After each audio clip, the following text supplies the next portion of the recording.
자, 11번째 썰 가보도록 하겠습니다. 댓글 컨텐츠고 영상 제목 빚이 3천이 아니라 1,000만원만 돼도 이미 신뢰가 깨져서 더 이상 결혼 생활을 이어가지 못할 것 같은데요 라는 영상에 달린 댓글입니다. 보통 마통빚이 3천만원이니까 5천만원짜리 마통빚도 있습니다. 보통 이제 3천이 국룰이죠. 근데 여러분 한번 생각해보세요. 내가 사랑하는 여자가 있어. 이 여자하고 평생을 같이 하고 싶어. 그래서 결혼 준비하려고 하는데 결혼 준비하는 중에 이제 뭔가 이상해요. 여자한테 물어봤죠. 너 좀 이상하다. 너 빚 있으면 얘기해라. 그래서 물어봤더니 여자가 아니나 다를까 자기가 빚이 3천만원 있다고 얘기를 해버립니다. 여러분 같으면 이 결혼을 하실 건가 아니면 결혼을 깨버리시겠습니까? 근데 아마 대다수의 남자들은 깨버릴 것 같아요. 생각보다 결혼 준비 과정에서 비린 여자들이 좀 있는 것 같아요. 근데 참 웃기지 않습니까? 비리는데 결혼을 왜 나오는 거야? 근데 여자분들도 나옵니다. 남자하고 다른 게 뭐냐 하면 이 결혼을 준비하는 과정에서 남자들은 기본적으로 자기가 밥그릇이 안 되면 내가 어떤 일정 이상의 보수가 된다거나 내가 일정 이상의 돈을 모아둔 상황이 아니라면 애초에 결혼하러 나오지 않습니다. 보통 마통을 얘기하면 이런 댓글 다는 사람이 있어요. 아니 남자는 마통 안 뜯습니까? 마통 뜯습니다. 근데 적어도 마통 뜯은 남자는 염치를 알기 때문에 결혼하러 안 나옵니다. 근데 여자분들은 염치를 모르기 때문에 마통 뚫어놓고 자기가 살겠다고 무지하게 많이 나와. 이게 다르다고. 내가 얘기하고 싶은 게 남자가 마통을 안 뚫는다는 게 아니라 남자도 마통 뚫습니다. 뚫는데 적어도 마통 뚫은 사람은 얘가 등쳐먹을래 나오지 않는다는 거지. 맞잖아 여러분. 근데 여자분들은 자기 살겠다고 결혼식장 나온 사람들이 굉장히 많다는 거예요. 이게 문제라는 거죠. 아니 생각해봐. 남자가 마통 뚫으라고 했냐고. 아니잖아요. 그리고 마통 뚫은 여자가 뭐 그렇게 대단한 게 있겠습니까? 하자가 심한 건데 맞잖아요. 인간으로서 이걸 어떻게 이해해줘야 돼? 아니 생각해보세요. 결혼하려면 어느 정도 능력과 조건을 채워야 되는 건 사실이잖아. 그리고 결혼하는데 큰 돈이 들어가는 건 사실이에요. 근데 마통을 뚫은 사람 거기에 대한 준비가 안 돼 있고 오히려 빚만 있습니다. 어떻게 그런 사람이 좋은 배우자가 될 수 있는 거죠? 살다 보면 누구나 마통 뚫을 수 있는 겁니까? 아닌데요? 정상적으로 살았다면 마통 같은 건 없어야 정상인데요? 도대체 어떻게 살았길래 월급만 부족해서 마통을 뚫었는데 그 마통을 같이 못하는 겁니까? 왜 마통을 같이 못하는데 왜 결혼하러 나오는 거예요? 왜? 자기가 갚을 자신이 없으니까? 자기가 진 빚을 갚지도 못하는 사람이 애초에 결혼하면 안 되는 거 아닙니까? 애초에 누군가를 사랑하면 안 되는 거 아니에요? 왜요? 제가 너무 심한 겁니까? 심할 만 했나요? 이게 뭐가 심한 거죠? 아니 그렇잖아요. 결혼이라는 게 어느 정도 사랑굿이라는 기본적인 어떤 앞가림을 한 사람끼리 해야 되는 거 아니야? 왜 남자한테는 굉장히 여러가지 어떤 조건을 다 들이면서 왜 자기들은 하자가 심해요? 그렇지 않습니까? 왜 이걸 이해해달라고 하는 거죠? 이걸 왜 사랑을 들먹거리는 거죠? 사랑하지 않으니까 할 수 있는 거 아니야? 저는 감히 말씀드리지만 마통 뚫어서 결혼식장 나오는 여자분들은요 사랑이 아예 없으니까 결혼하러 나오는 겁니다.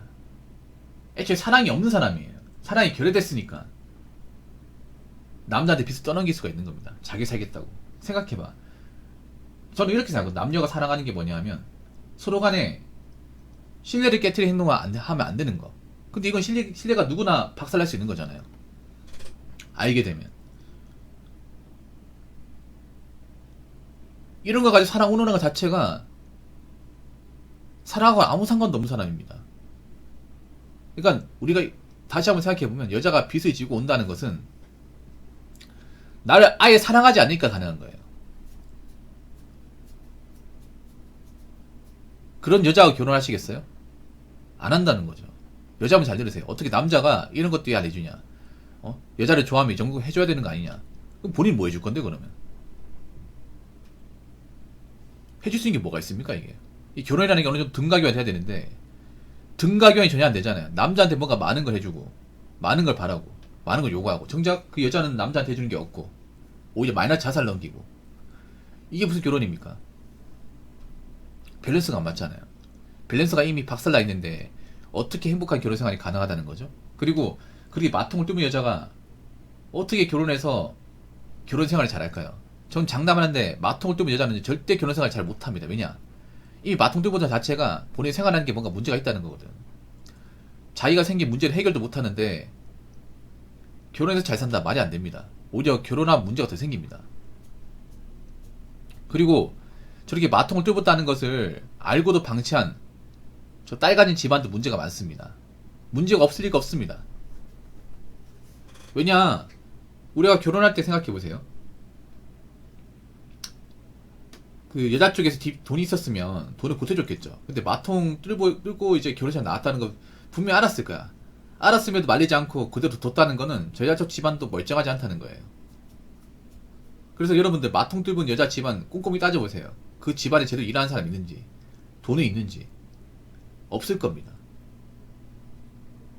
그리고 마통 뚫은 여자는 제대로 된 어떤 경제교육과 좀 개념이 없을 거예요. 부모와 개념이 없다 보니까. 그게 마통을 뚫었겠죠.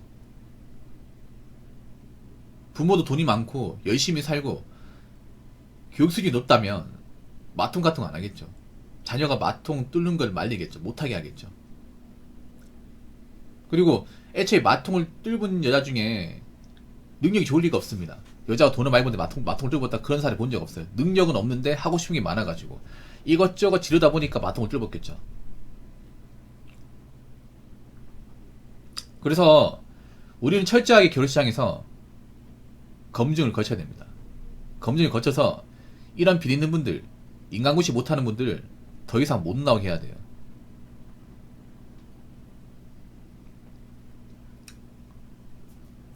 자, 그리고 비리 있는 여자분들은요, 더 이상 결혼시장 어지럽히지 마십시오. 님들 때문에 가뜩이나 안 좋은 이 국내 결혼시장이 더 안 좋게 돼버렸어요. 오히려 마통론 때문에 국제결혼 파이만 더 늘게 돼버렸습니다.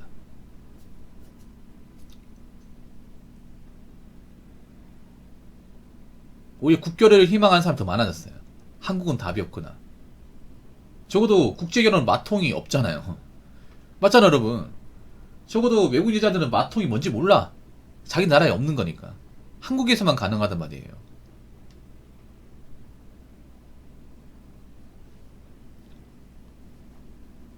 그렇기 때문에 이런 마통 결혼이 안 없어지잖아요. 여자분들 마통 들고 계속 나오죠. 그럼 계속 나오세요. 그럼 남자들은 외국으로 떠날 겁니다. 그럼 국내 결혼 시장 좀 박살 나는 거예요, 이게. 점점 더 박살 나는 거예요. 그럼 결혼 못하는 여자 점점 느는 거예요. 저런 분들 때문에. 저는 마통 결혼 같은 게 많아지고 마통 뚫어서 결혼식 나온 여자들이 많아지면 정상적인 여자를 또 피해봤습니다. 열심히 살았던 여자들도 대리어 같은 피해를 받아요. 왜냐? 남자 입장에서 여자 믿을 수가 없어 이제. 겉으로 봤을 때 마통 뚫은 사람이나 안 뚫은 사람이 똑같이 보이기 때문에 한국 여자를 멀리해야겠다. 엮이면 안 되겠다. 그런 마음이 더 강해지기 때문에 일반적인 여자를 또 피해를 고스란히 있습니다. 한번 보세요 어떻게 되는지. 자, 댓글 한번 읽어보도록 하겠습니다. 마통론도 마통론인데 이혼시 재산 반떼기 당하는 건 좀 바뀌어야 할 것 같습니다. 무서워서 결혼 못합니다.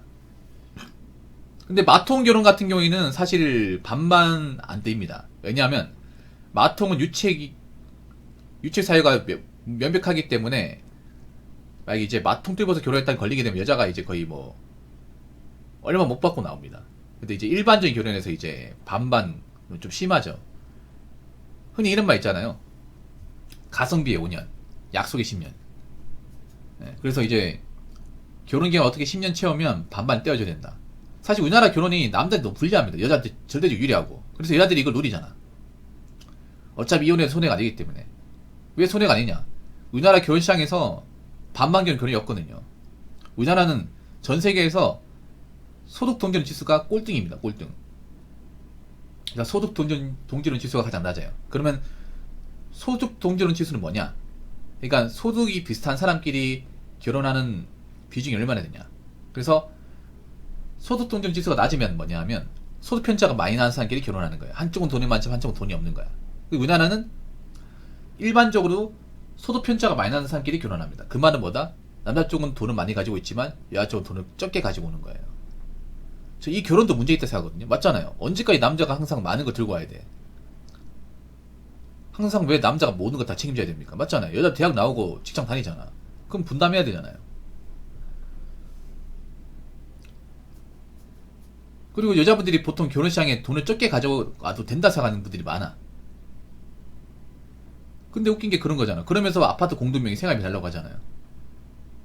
말이 안 되잖아, 이게. 뭐 공동을 하겠어야 공동명의 하지. 정말 공동묘지 보내버릴까 보다.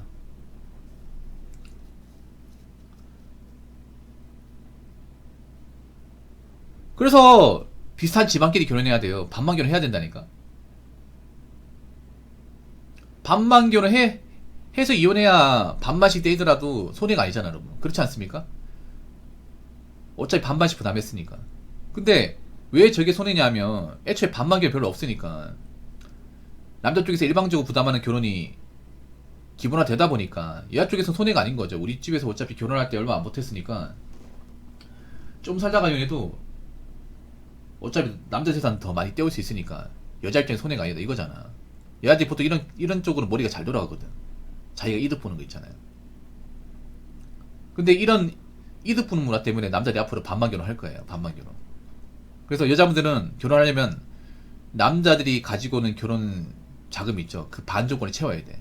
능력이나 결혼 자금. 근데 이거 못 채우면 못 하는 거예요. 근데 제가 얘기했잖아요. 남자가 반만 결혼 조건 드리면 여자분들 결혼하기다가 굉장히 올라간다는 거.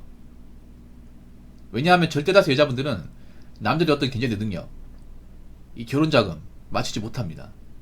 맞추지 못해요.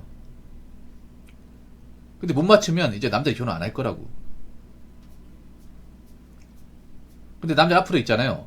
어떻게든 반만 결혼 맞추는 조건으로 갈 겁니다. 그럼 여자분들이 좀 결혼이 어려워질 거예요. 왜냐, 남자만큼 이제 결혼 자금을 가지고 있는 집안, 거기다가 남자만큼 돈을 벌 수 있는 능력을 가진 그 여자분들은 적습니다. 적으니까 상당수 여자분들이 결혼식 나와도 남자하고 뭔가 밸런스가 안 맞으면 결혼 못 한다는 말이 되는 겁니다. 그래서 저 재산 반갈주 사례 때문이라도 앞으로 남자들이 결혼 시장에서 반만 결혼을 더 추진하지 않을까 싶습니다. 그래서 여자분들 결혼하고 싶으면요, 남자들이 원하는 어떤 조건 채우세요. 아시겠죠? 자, 이상으로 11번째 썰 마치도록 하겠습니다.